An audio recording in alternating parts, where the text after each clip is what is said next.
নমস্কার, শখের রান্নাঘরে সবাইকে স্বাগত। আজ আমি বানাবো একটা স্পেশাল আলুর তরকারি। তার জন্য আমি কিছু মসলা গুঁড়িয়ে নেব। তো একটু গরম করে তারপরে আমি একটা মিহি গুঁড়ো বানাবো, একটা স্পেশাল মসলা বানাচ্ছি।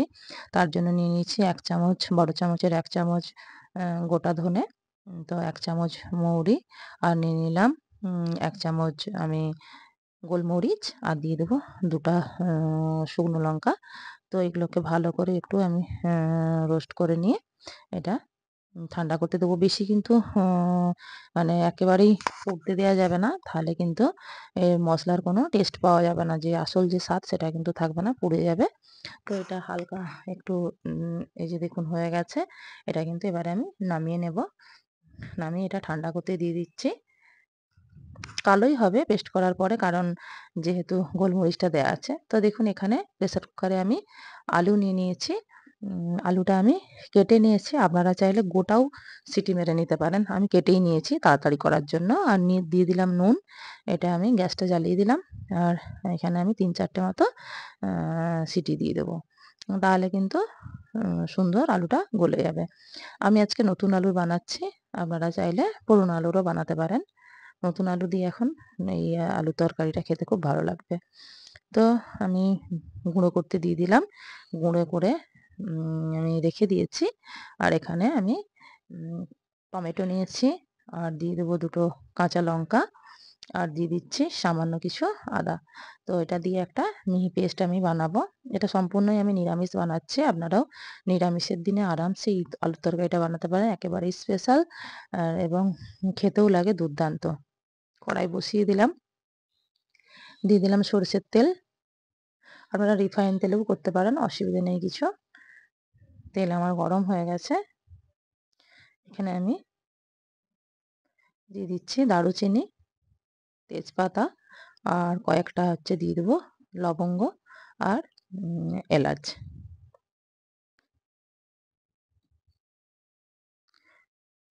এলাচ লবঙ্গ আমি দিয়ে দিলাম। একেবারেই কিন্তু গ্যাসটাকে কমিয়ে দিতে হবে। গ্যাসটা কমিয়ে দিয়ে দিলাম এই ড্রাই রোস্ট করে রাখা যে গুঁড়ো মশলাটা করেছিলাম, সেটা সঙ্গে সঙ্গে দিয়েই কিন্তু আমি সামান্য জল দিয়ে দিলাম। এটা কালচে মনে হচ্ছে, কিন্তু এটা অ্যাকচুয়ালি এত কালচে না। আর গোলমরিচ দেওয়ার জন্য এটা কিন্তু হবেই একটু স্বাভাবিক। আর দিয়ে দিলাম গোটা জিরে, আর দিয়ে দিলাম আমি ১ চামচ হিং, আর দিয়ে দিলাম একটু হলুদ। তো এটাকে নিয়ে নেড়ে চেড়ে অল্প, যেহেতু মশলাটা ভাজাই আছে, তেমন কিছু কষানোর এখানে নেই। একটু নাড়ানাড়ি করেই, হিংটা দিয়েছি তার জন্য একটু আমি নাড়ানাড়ি করে নিচ্ছি। তারপরেই পেস্ট করে রাখা যে টমেটো, কাঁচা লঙ্কা আর আদা, ওই মশলাটা আমি এখন দিয়ে দিচ্ছি। এই মশলাটাকে একটু ভালো করে কষিয়ে নেব। আদার যেহেতু কাঁচা গন্ধটা না না যাওয়া পর্যন্ত, আর টমেটোটা সুন্দরভাবে কষাবো। আর দিয়ে দিলাম এখানে রেড চিলি পাউডার। আর গুঁড়ো লঙ্কা দেওয়ার দরকার নেই, কারণ গোলমরিচ দেওয়া হয়েছে। ওখানে শুকনো লঙ্কা ২ টো দেওয়া হয়েছে, আবার কাঁচা লঙ্কা পেস্ট করে দিয়েছি। তার জন্য আর এটা বেশি ঝাল হয়ে যাবে। তার জন্য আর আমি কিছু দিলাম না।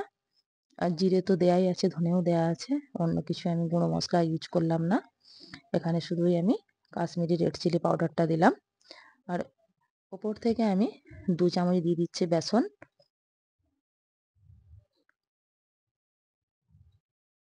সুন্দরভাবে আমি মিশিয়ে নিচ্ছি।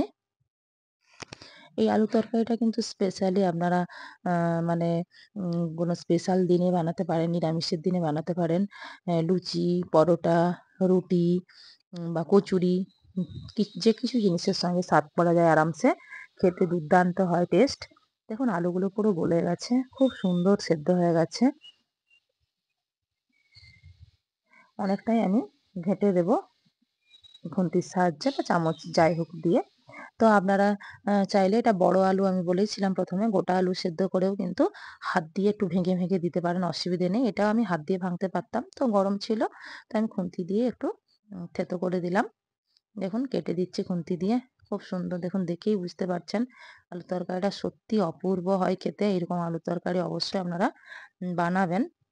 খেলে বুঝতে পারবেন যে কতটা টেস্টি হয়। ওপর থেকে আমি কাসুরি মেথি দিয়ে দেবো। একটু হাত দিয়ে ইয়ে করে দিচ্ছি, গুঁড়ো করে দিয়ে দিলাম, একটু ঘষে দিয়েছিলাম 2 হাতে, তারপরে 1 হাতে আমি একটু ঘষে দিয়ে দিলাম। তো দিয়ে দিলাম মেথি। আর যেহেতু ধনেপাতার সিজনের এখন ধনেপাতা তো দিতেই হবে, না দিলে মনটা যেন মনে হবে কিছু দিলাম না দিলাম না। তো যারা পছন্দ করেন অবশ্যই দেবেন ধনেপাতা।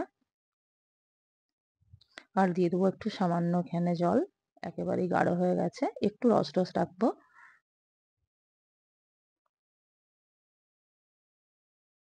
দিয়ে দিলাম একটু পরিমাণ মতো জল, আর নুন দিয়ে সেদ্ধ করেছিলাম, আর আমি এখনো নুন দিইনি, এই এখন আমি দিয়ে দিলাম। এটা স্বাদ মতো বুঝে দেবেন। জলটা পুরোটাই ফেলে দেওয়া হয়েছে, সেটি মানে যেটা আলুতে সেদ্ধ করার জন্য ব্যবহার করেছিলাম।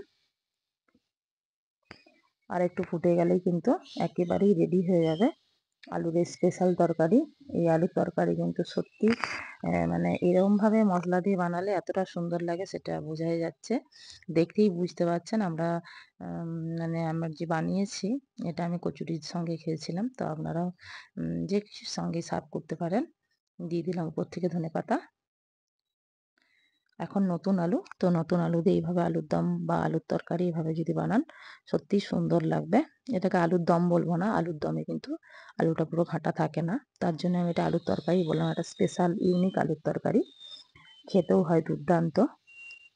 আমরা একটা বাটিতে সার্ভ করে নিলাম। অবশ্যই দেখে বুঝতে পারছেন কতটা সুন্দর লোভনীয় হয়েছে। অবশ্যই এইভাবে আপনারা বানাবেন এবং ভালো লাগলে অবশ্যই লাইক কমেন্টে শেয়ার করবেন। নমস্কার।